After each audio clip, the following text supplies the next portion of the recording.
hi, everybody. Ellen Chang. I think a lot of you might already know me from different parts of my life, but for those in the space community, I've been working with commercial space, new space startups, probably since 2014. I had launched Lightspeed Innovations, and we had several cohorts of space startups, some of them doing very well today, and super excited. And that's actually, Lightspeed was what brought me to the Nexus and joined forces with the Air Force as they were contemplating their space accelerator back in 2015. We did a pilot, and I think from there, AFRL started, Space Accelerator started, Gabe, Mounce ended up joining. So that's kind of my history with at least defense space as defense space starts to contemplate and look at private space.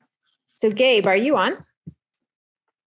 Great, now I see you. Awesome. We're going to kick it off. Fireside chat, whole hour with you. So what I'm going to do is start off and just give a high level intro, but then invite you to talk to us about your background. And what I'd love to do throughout this hour is explore not just where you came from and also where the Space Accelerator and Air Force programs have been since they've been in effect over, I guess, 3 years now, maybe even 4. But I see the Air Force doing a lot of learning, having done an accelerator over in England, looking to launch a space prime, and really want to unpack that learning and figure out, what types of uncertainties and challenges there are to help this community here understand how to align with, and help essentially move us forward into kind of the next phase. So he's the director of the SpaceWerx Accelerator program with AFRL based in New Mexico. He oversees HyperSpace Challenge in Albuquerque, and I've worked with that challenge before. It's a great program. And the Catalyst Space Accelerator in Colorado Springs. And I think they're actually hosting something here soon because I'm getting a few emails from them. I'm really interested in how they've moved forward and opened up the aperture and started to work with a lot of different communities. I've even seen a few India-based companies start to essentially get involved with the space community here in the US. He's also tech commercialization lead, where he oversees all aspects of tech transfer and community engagement, et cetera. So with that, Gabe, why don't you give us a little bit of your background and tell us about what you're doing with space accelerators and Space Prime? So I appreciate the introduction there. So as you said, I work for the Air Force Research Lab, the portion of that lab that is in New Mexico. The Air Force Research Lab, if you aren't aware, is a national lab. It is a geographically distributed lab, and the whole purpose of that research lab is to do all of the science and technology research for the Air Force and now for the U.S. Space Force mission systems. The part of it that I work for that exists here, we call it New Mexico because it's in Albuquerque, New Mexico, on the Air Force Base there in Albuquerque. One component of that, one of the tech centers, if you will, is focused on space. And so from that research lab perspective, if you will, we decided to, each of the research labs and across the federal sector, in fact, all the federal research labs across the sector have this tech transfer office, tech transfer authority that allows us to do what amounts to transfer technology, either from inside the lab, from some of the things we do inside the lab out to the commercial sector, or vice versa. How do we go and find and leverage capability that we're seeing in the commercial sector and bring that into into the federal government? So out of that office, as you said, we started pioneering some ways in which we could maybe better connect with the commercial sector in space. And that's because right about this time, it's been about 4 years, I think, since we started this. I think it was 2017, Ellen, that we kicked off, or that you did that first accelerator. But right about that time, right, at least from our government perspective, is when we really started noticing and paying attention to the fact that the space market, the commercial space market, the private space market, mainly due to the dropping cost of access to space. Launch costs are drastically coming down with the likes of SpaceX and some of the other launching companies out there that are really bringing that price point down.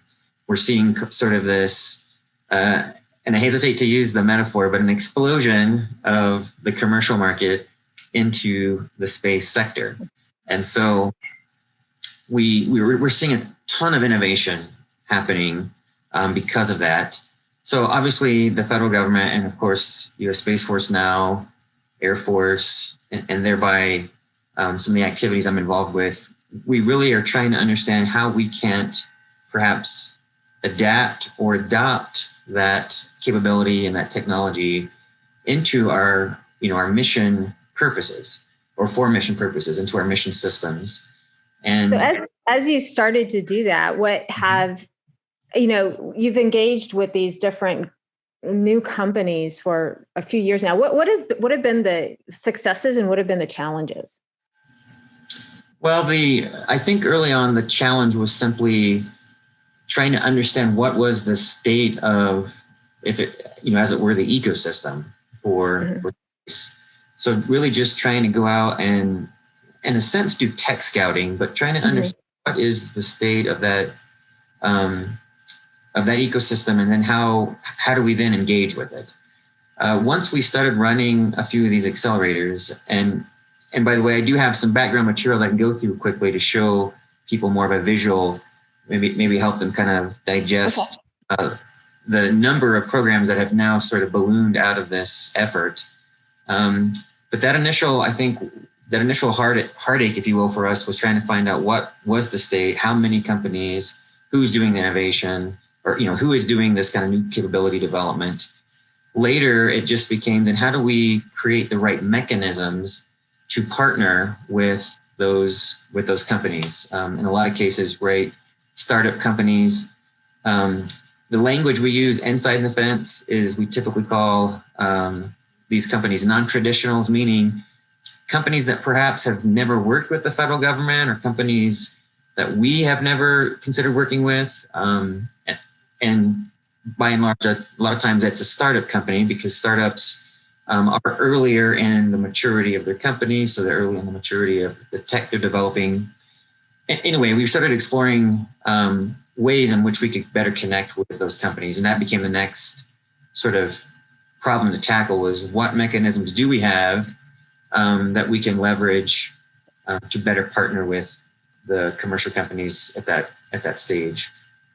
And so we started piloting the use, mainly, one of the ideas was the use of the Startup Business Accelerator, where instead of just running it for purely business purposes to help accelerate a company's business, like what you might normally see sort of out in the wild, right? The Y Combinators and Techstars of the world. We wanted to figure out how we could bring attention to the fact that the federal government, that in this case, Space Force, Air Force, was a part of the market that perhaps a lot of these startup companies had considered. And so that's where we started.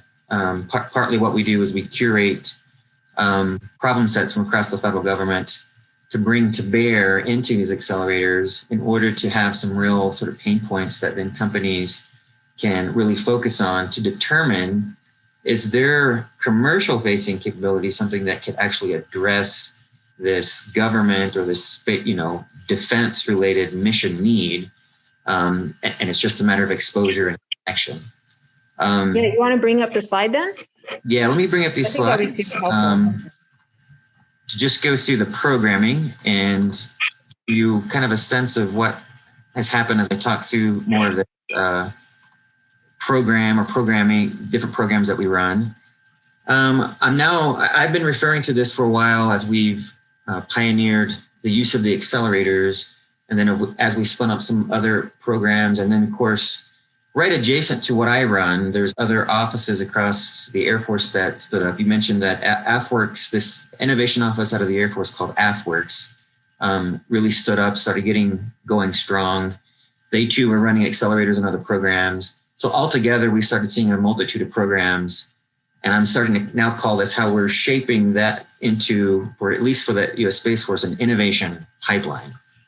And when I say innovation, what I mean by innovation is how do we enable the federal government, the U.S. Space Force in this case, to access this capability, like I said earlier, and no kidding, pipeline it through into hopefully what we want to create and bake it into some of our mission systems that we then push out sort of the back end of the pipeline, if you will, to field and then enable the U.S. Space Force to do its mission. So the Accelerator program, officially under the Air Force Research Lab, the program I run is called the SpaceWerx Accelerator program. Run out of the Air Force Research Lab, but done in collaboration with other elements of the U.S. Space Force now, in particular, in Los Angeles, the main procurement acquisition arm of the U.S. Space Force is something called the Space and Missile Systems Center, a big outfit located in Los Angeles. We work very closely with them because ostensibly at the end of the day, it's those guys that acquire the systems. They usually are working with other vendors that are creating those systems, and we're trying to inject as best we can a lot of the tech and a lot of the capability that we're finding in the commercial sector. So this is sort of just a pictorial representation of what I was just saying earlier. The way we're using these accelerators is that we curate the pain points from across the federal government. And I really do mean across the federal government. We do concentrate as much as we can on the U.S. Space Force because obviously this is geared toward the space sector. But obviously there's a lot of other federal entities that play, a lot of defense entities in particular that play also in this space that also maybe have points that capabilities from space could help them with. So we go through and try to curate these sort of problem sets, and then we kind of create a cohort. You could think of it as a typical 3-month cohort that you might normally see for an accelerator, sort of under a theme that's kind of derived from these pain points that we curate time to time. We then invite the companies, once we kind of have that cohort baked, invite companies, startup companies mainly, to apply to really show us how their solutions, what they're already working for in the commercial market, may address those problems.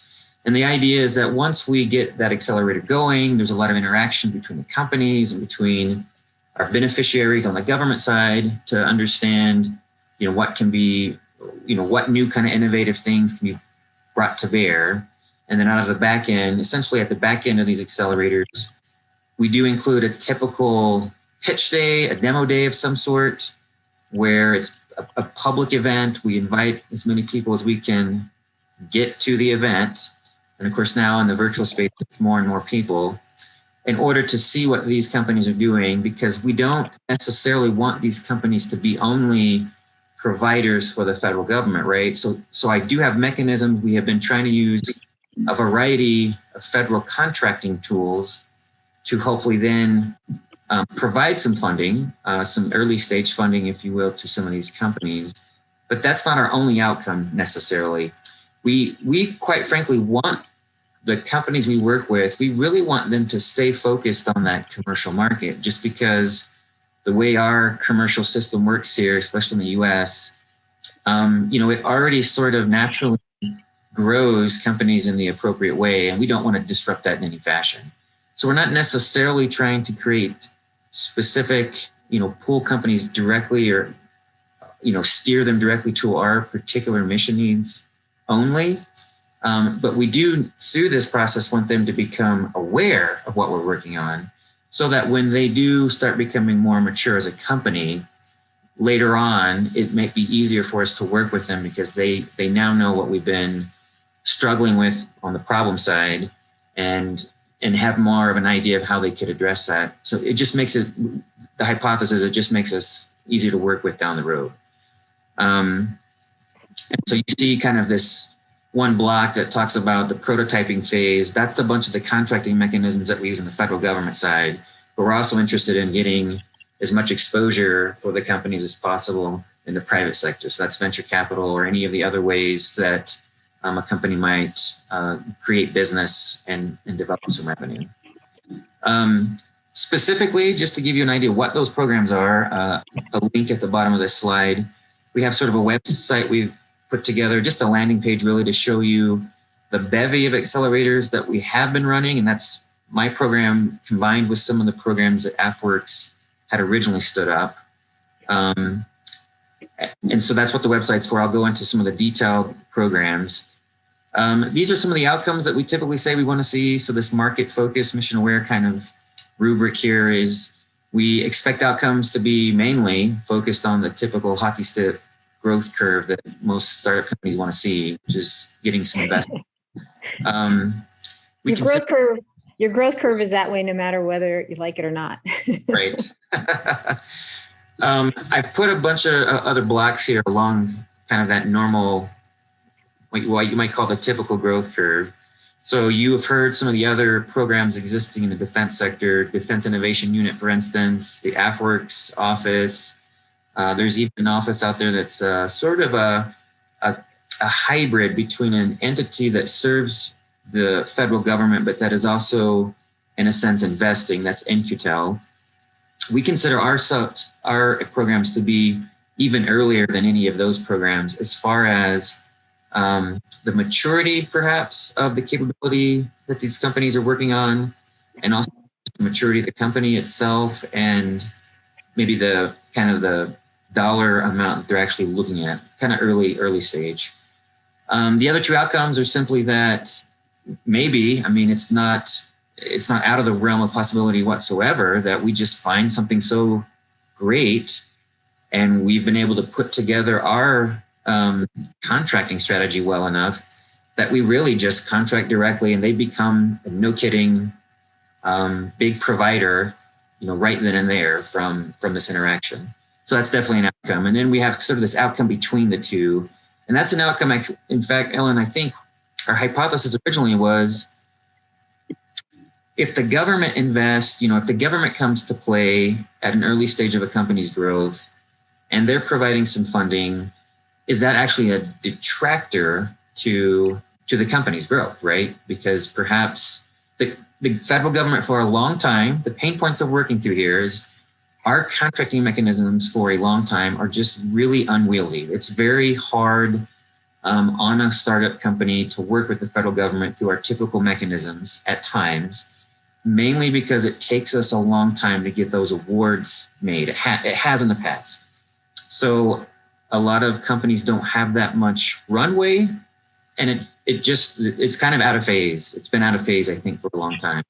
Yeah, I think of it in two different ways, if I may interject here. So you have companies that are pretty early, and their technology, you're still developing it. And so for AFRL to look at them, they're similar. You're basically providing funding, and maybe it's maturing the tech and burning down technical risk. And at some point, you mentioned that you're waiting for them to be maybe more mature companies. And I'm wondering if, what I just said is different than more mature companies, where maybe their technology is matured and they start to have a commercial business model. And what I found it challenging for sometimes the government to do is then buy on commercial terms. Right. No, exactly. And so how do we think through that? Yeah, right. And I think in that then, if you wanted to think about private investors and incentives for them, they are interested in, I think, government funding and government helping to de-risk some of the technical risk development. But if the government can provide a part of a market, it's not going to be the largest buyer, I don't think.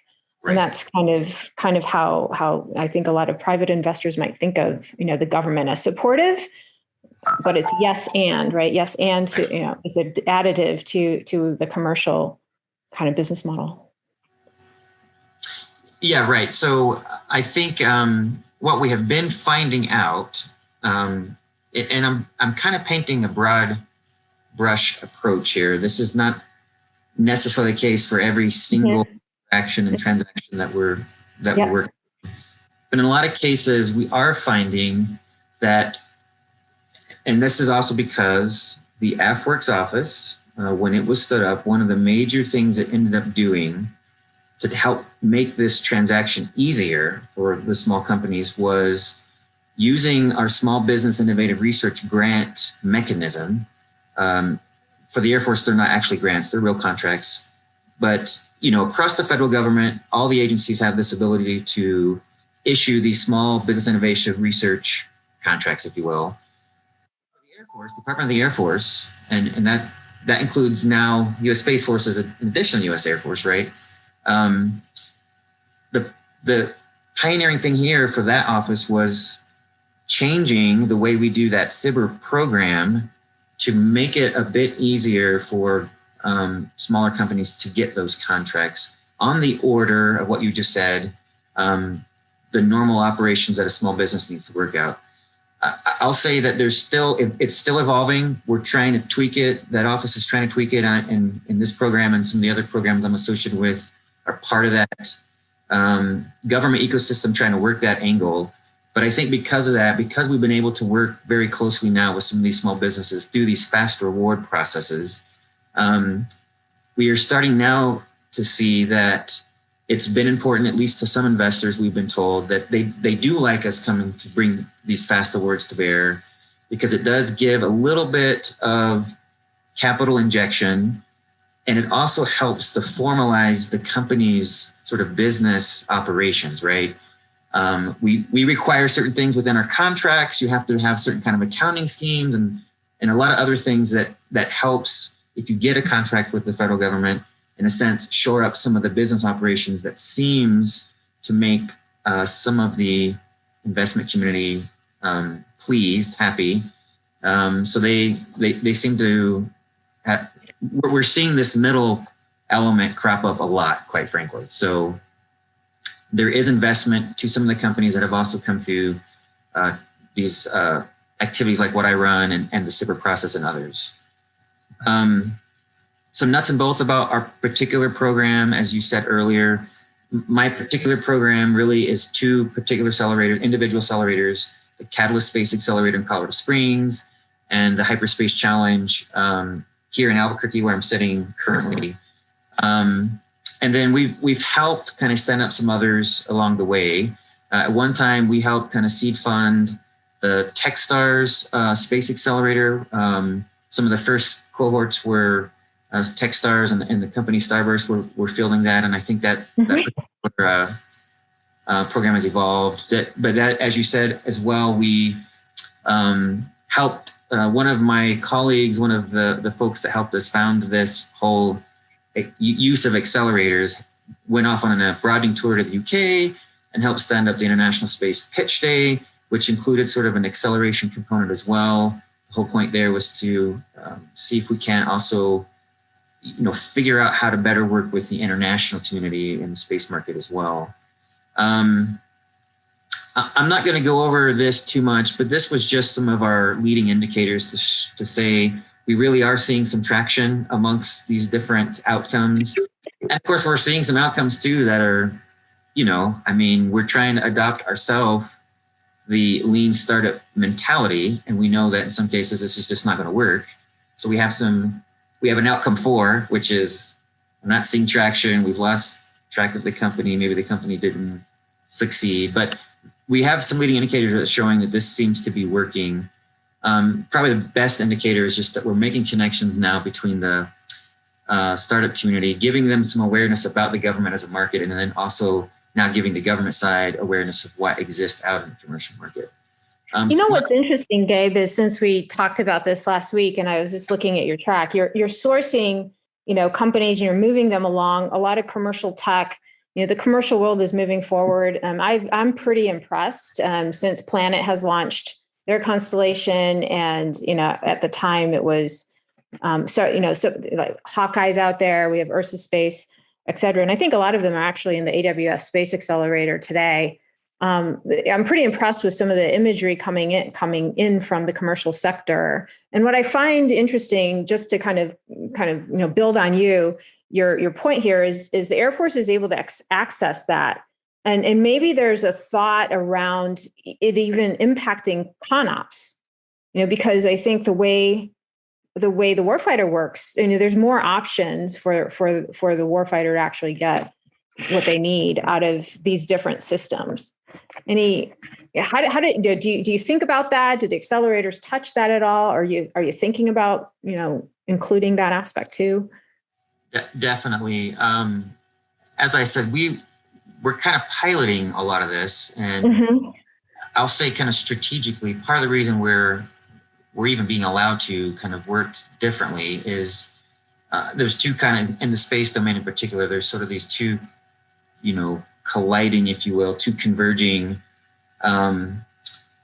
existential drivers, if you will, that are pushing us this way. One of them is, again, the market itself, or I should say the business side of commercial space is really, really is booming, right? I mean, it's really on this high growth trajectory right now. We're seeing a lot of startup companies entering into this space market that I know for me and for others in my, colleagues of mine that have been working in space for a long time, we just haven't seen this level for probably ever. And so that's one idea. The other is that because of that, worldwide, we are concerned about how we then keep pace with potential adversaries that may also be working mission capabilities that that might impede or help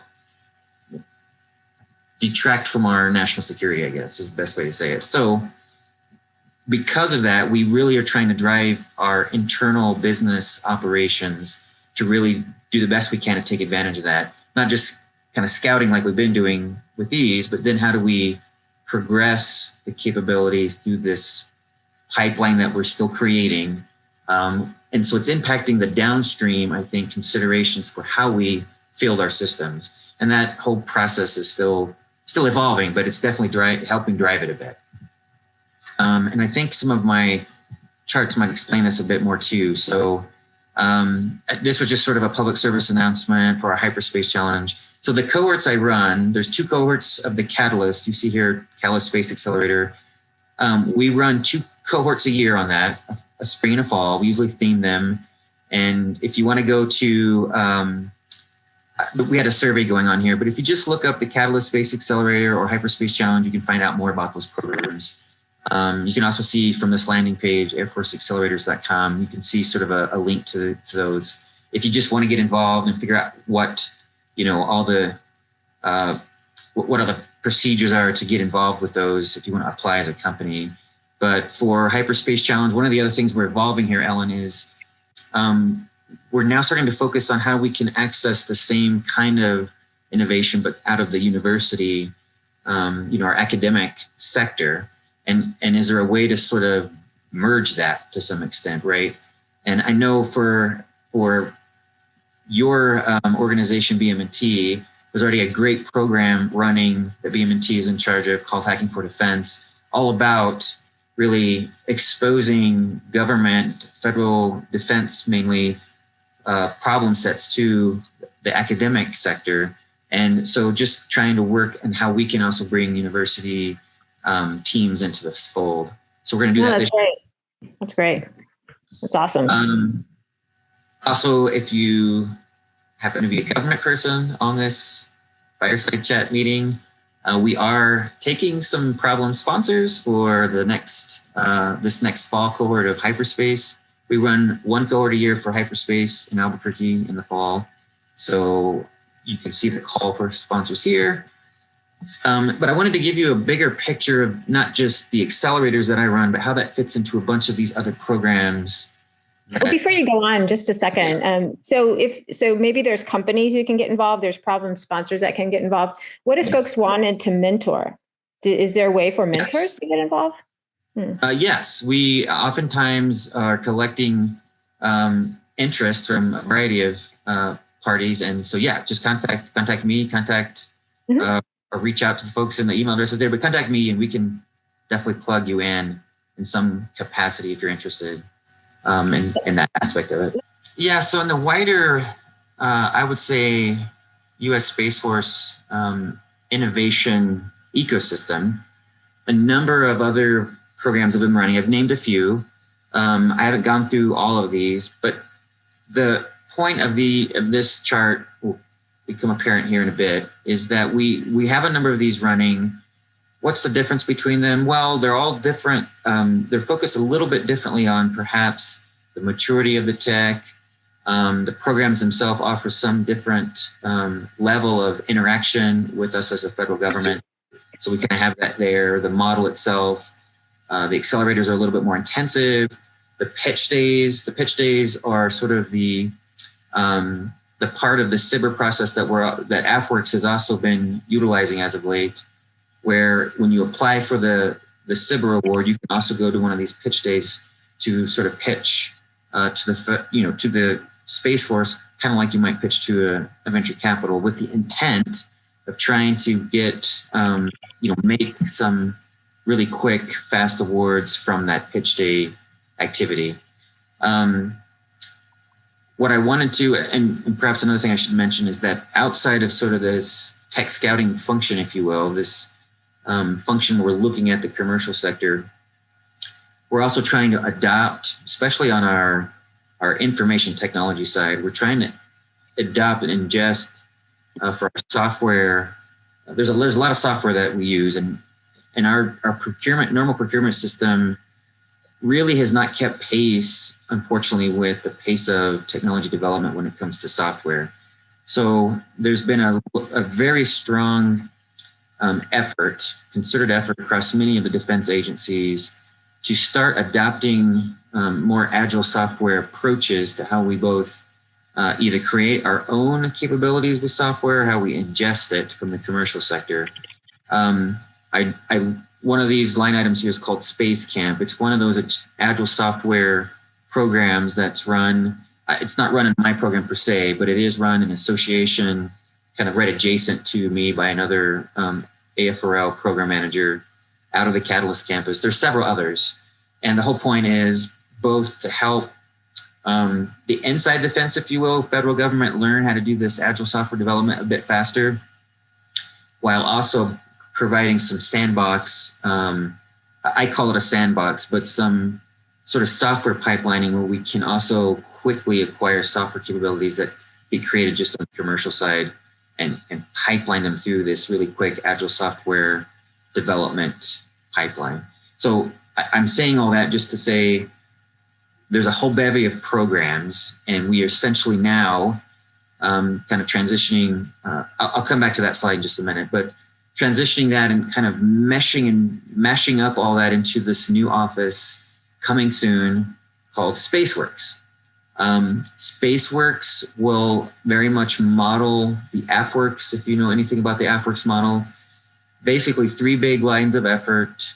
One called Spark that I don't think the audience here would care about. That's more focused on inside the federal government, inside the Space Force, how we help our actual operators, our mission users. How do we help them quickly innovate? A lot of these programs that you see that I just showed you will kind of fall into that middle line of effort called Space Ventures. And then we also have another line of effort called Space Prime that I'm happy to go into if you want. This is sort of just a schedule of all these events. They happen across the course of a year. I don't want to belabor that. But that's kind of what we're trying to do, Ellen, is to mesh all this together a little bit more strategically, create a pipeline and make sure we're pulling in as much capability as we can from the commercial sector. Yeah, no, that's really cool.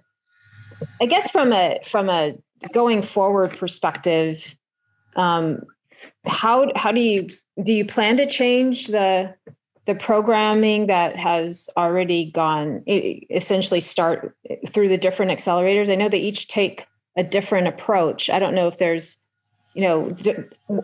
lessons learned from the different approaches, or are they all converging essentially? And then the second question I have is, are you seeing similar stage companies, or are the company stages pretty wide and varied? We're actually seeing, I would say we're seeing a kind of a diverse, maybe a broader spectrum of maturity. We're not so focused on, no kidding, a really refined or defined level of maturity that we automatically kind of exclude somebody from this. It's, especially with our accelerators. The accelerators themselves are such that They're not particularly tied to the back-end contracting mechanism like a SBIR. So it's a little bit more flexible with who we, who we evaluate, how we assess the companies coming forward for that particular cohort. It's kind of dependent on the cohort itself, the technology area perhaps that we're looking into at the time. For the others, like the SBIR program itself, as tied to a pitch day, or however the SBIR program is tied to some of these other programs, when you apply for the SBIR, that is a little bit more refined. I mean, it's kind of across the board, a certain level of capability that we're looking for. But I think as long as you're a small business, really, that's the only confining factor for the SBIR program. And we're seeing some companies that are probably more mature than others, but I don't think that's a drawback per se. No, not at all. Yeah. So here are some questions that we actually have from the audience. Let me ask them. Okay. When should companies approach AFRL? I think what stage is best? Yeah, that's a good question. So AFRL typically works on technology at basically the TRL level, so the technology readiness level. If you're not familiar with the NASA technology readiness levels, pretty easy just to go out there and find that online. But it's sort of a rubric used to help us as the government, maybe help you as a company determine what is the maturity of your technology. The Air Force Research Lab usually works in approximately the TRL level 3, maybe 3, 4, and 5, maybe up to 6. So 3 is sort of earlier stage concepts into maybe like prototyping and early MVPs, if you will. And if it gets to a prototype where it's sort of breadboard, if you will, that's where we sort of kind of end our work on it. Our attempt is to get it to that sort of breadboard, maybe some early stage demonstrations actually in a relevant environment. But past that, where you're scaling, once you've kind of demonstrated it in the field and environment a couple of times, we then try to hand it off to the actual procurement folks, such as the Space and Missile Systems Center, the acquisition guys that then it's really their responsibility to scale that to kind of a fielding situation. So that's important. That's an important point in my mind, because a lot of our internal scientists and engineers, when they are looking at tech that comes to the SBIR program, pretty much what they're looking at a lot of times is they have an internal set of programs they are developing, some technology that they have either invented or kind of are building on top of. And what you're bringing to bear for them is, how does your capability either augment what they're doing or better, improve upon what they're already sort of doing inside defense, if you will. They still have to go through a process then to transition. So we oftentimes in the lab are also in the process of transitioning the work that we do into that next stage. So I would say that if you're more interested in getting that, just, a lot of times what I see with these companies that we work with is they already have a product or service that they're already actively trying to productize, right? So they're already sort of out there trying to sell it in the market. You're a little bit more advanced.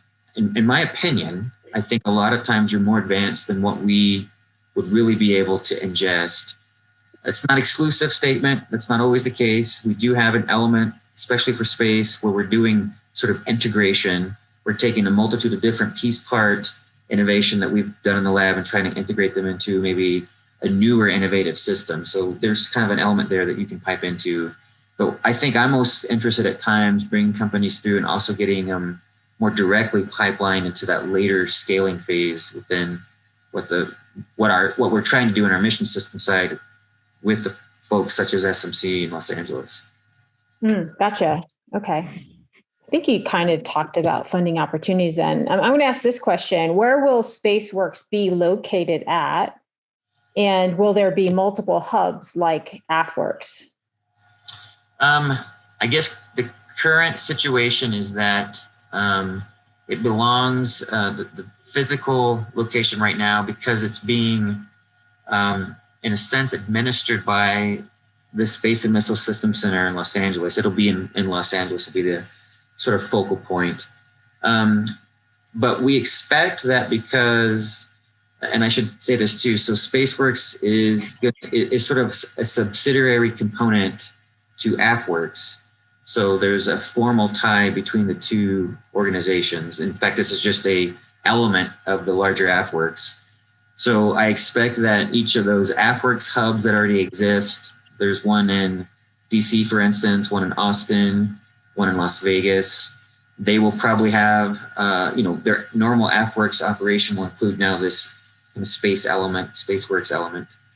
And then we expect some other places probably to also crop up for a physical hub, including, I'm sitting at a place called Q Station in Albuquerque, kind of an off-base collaborative space that's put out, that's developed here by the research lab.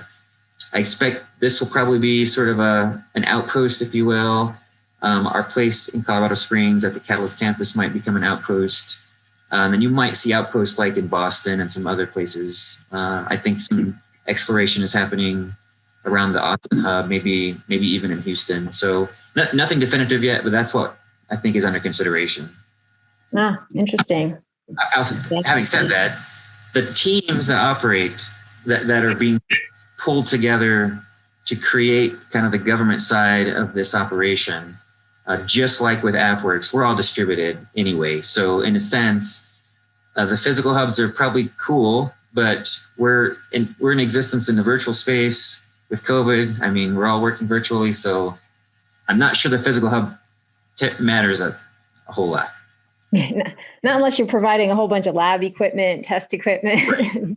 and all of that, which could I guess could be done. The biotech community has these labs where they're completely outfitted, and they essentially rent out, to either desks and tissue culture hoods or refrigerators, kind of incrementally.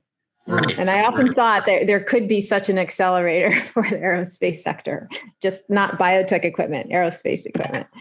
Well, I think that's in the space market. That's also something that we're seeing interest in too. So I'll say this, that there is a newer kind of model like that standing up, at least here in New Mexico. There's a nonprofit called New Space New Mexico that's looking at standing up something like what you're describing.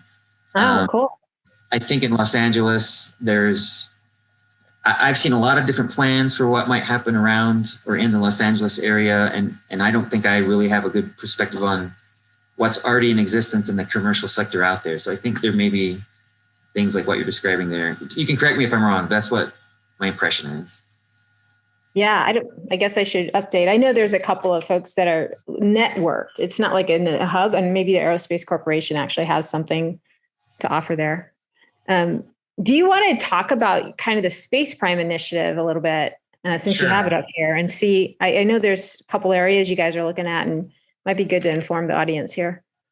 Yeah, let's go quickly through that. The Space Prime is one of these other lines of effort I showed you, and so I'm also kind of co-leading that program along with Lieutenant Brian Holt, who's is a formal AFWERX employee, if you will. The Prime Initiative. This is an AFWERX generated program. It started with the pilot program here was something called Agility Prime.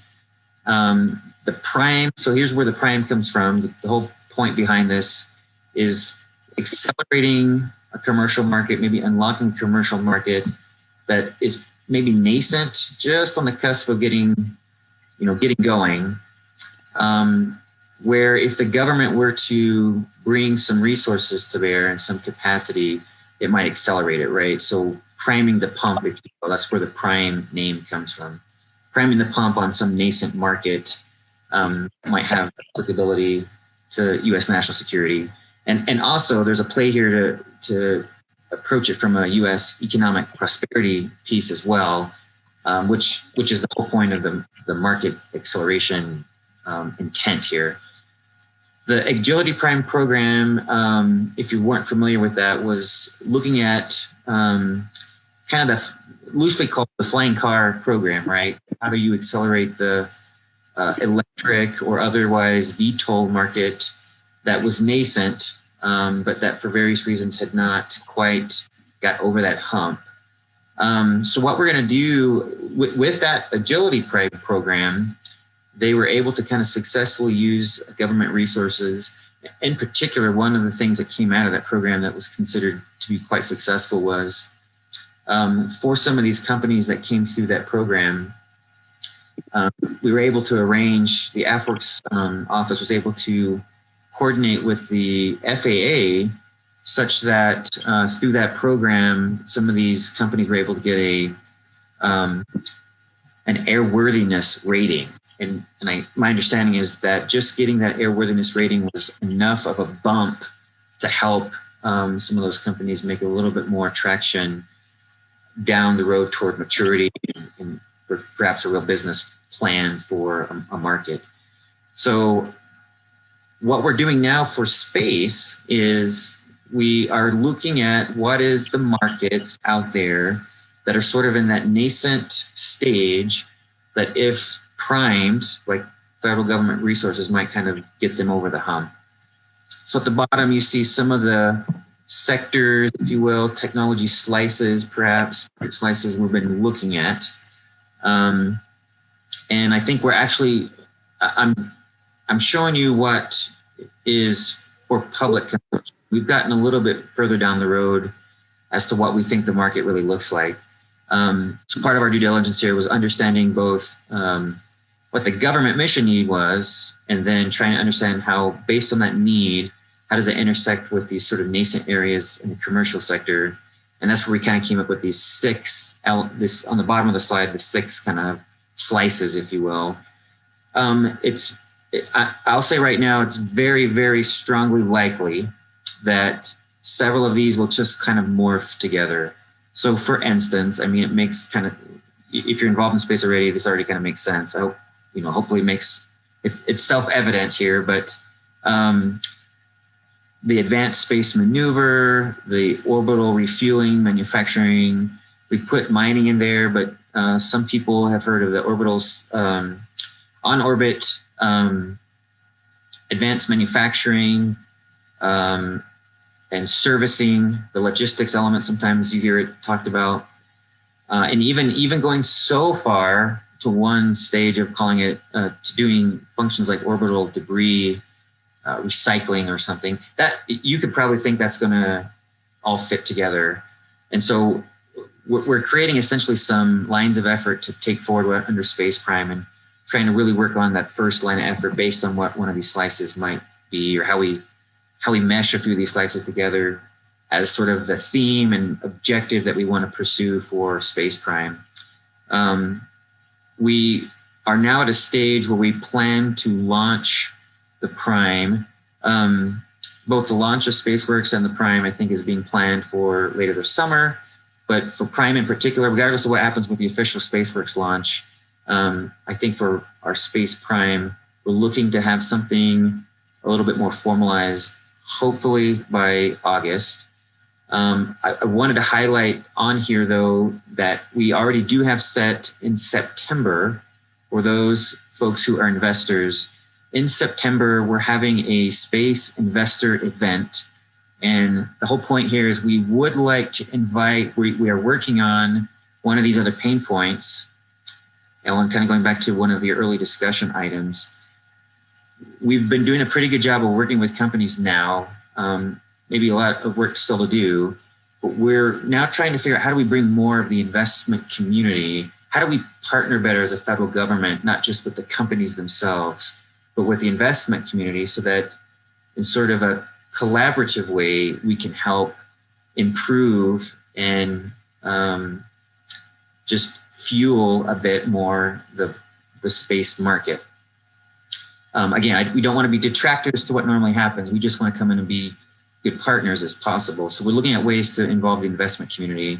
Yeah, as you do that, I've been talking to Harry Partridge from NASA, And right. NASA actually often has these kind of brings in investors to help them judge companies. And I think there's just a lot of cross learning. You know, what Air Force needs are different than the investor needs, but it's really good crosstalk. So not surprised that you're doing that, because I think it's a great idea. I do have a question. Sure. This was a pretty interesting one.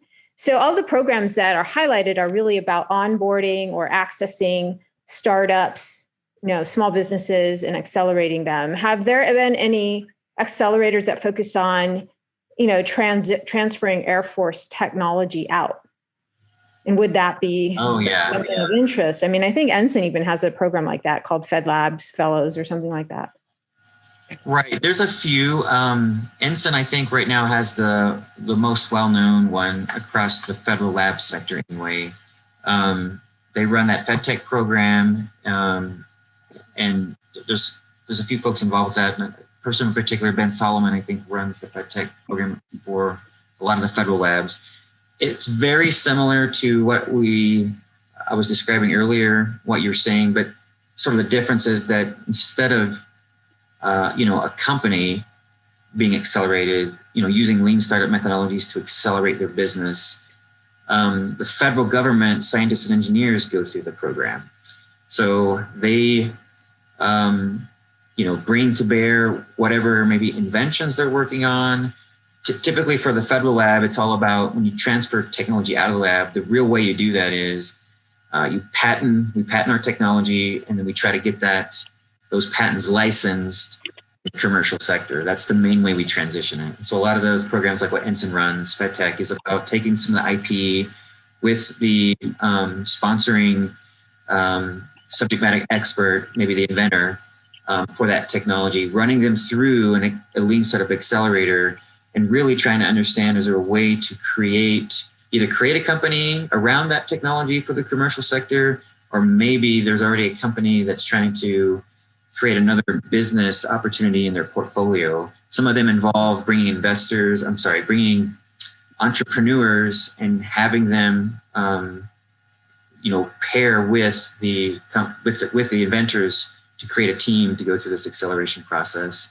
And then, of course, I had you guys, BMNT, come and do one for me here at the research lab. A very similar thing, except that we weren't necessarily trying to get the teams to commercialize the technology so much as we were just trying to get them to think like an entrepreneur and do a lot more of the customer discovery. So there's a few out there like that. In fact, I think the I-Corps is also an element. The I-Corps program is something that is related to Hacking for Defense, I think? It's similar, actually. Hacking for Defense uses the same elements. It's really, I-Corps is out of NSF, and then it has moved into the universities to transfer out. And I think NASA has adopted I-Corps. And NSA also has I-Corps, and Steve Blank went and set it up in those locations. I know that here in New Mexico, there's been a lot of close collaboration between the few I-Corps nodes we have here. For instance, I think the University of New Mexico and New Mexico State run a few I-Corps nodes, and they have some involvement from our national labs like Sandia, Los Alamos. We participated as well, just sort of as a different variation on the theme on trying to transition the tech into maybe a team that's working on a business plan for commercialization. One last question, and I think we just have time for one more.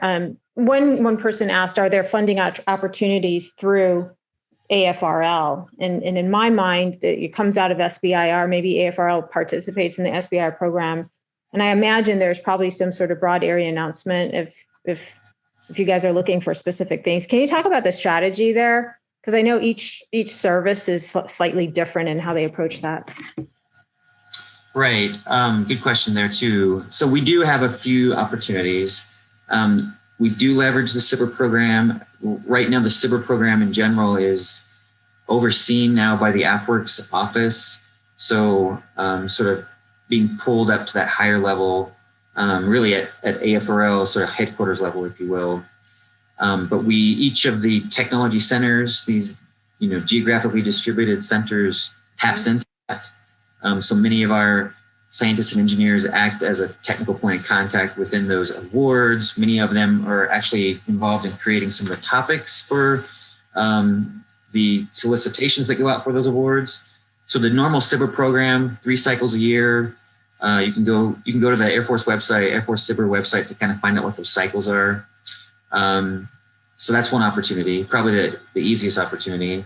But each of the technology centers themselves, so in my case, we have the Air Force Research Lab, the Space Vehicles Technology Center here in Albuquerque. We each often have our own contracting opportunities where we have announcements, solicitation announcements about those opportunities out on what we say out in the street. So what that means is that the solicitation announcement page used to be Fed BizOps. I think that website has changed. I don't have the resource off the top of my head, Ellen, but we do have these announcements that are out on sort of the federal government's page that announces opportunities across the board. I believe you have to go to that site, look up Air Force Research Lab, and you should see kind of a listing of items where it shows some of the opportunities that we have, particularly to contract with companies.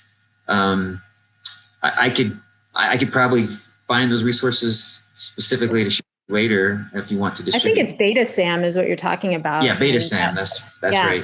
They end up aggregating across all the agencies, and you have to keep up with it. I think that's the one I was thinking of. Do you have one last thing to say? Well, I was going to say that we do have a few particular opportunities that are they're within the authority that's often talked about within federal government circles called an other transaction authority. We have some of those ourselves as well at the research lab. I think maybe 2 opportunities. I could be wrong about that. But like I said, I don't have the specific link to provide you right now, but I do know that it exists and I could get it to you later so that you could just... If you could, I think a couple folks asked for slides and whatever you can share, publicly released stuff and the links. And then I know from an SMC perspective, they have the spec OTA, which is that's right. Really supposed to be out there canvassing and accessing different capabilities that companies might provide. Correct. Yep, that's right. So Gabe, thank you so very much. This was so informative because, not only were we able to see the macro thinking that the Air Force has been doing and how you leverage these programs to do the learning, which I think is really inspiring, but we also talked a little bit about the space prime and where it's at and what you're looking at and where the timing of it. I think that's really, really informative. It's exciting. We love to, this whole community wants to be a part of the success here. So look forward to having further interactions and interaction with this whole community here.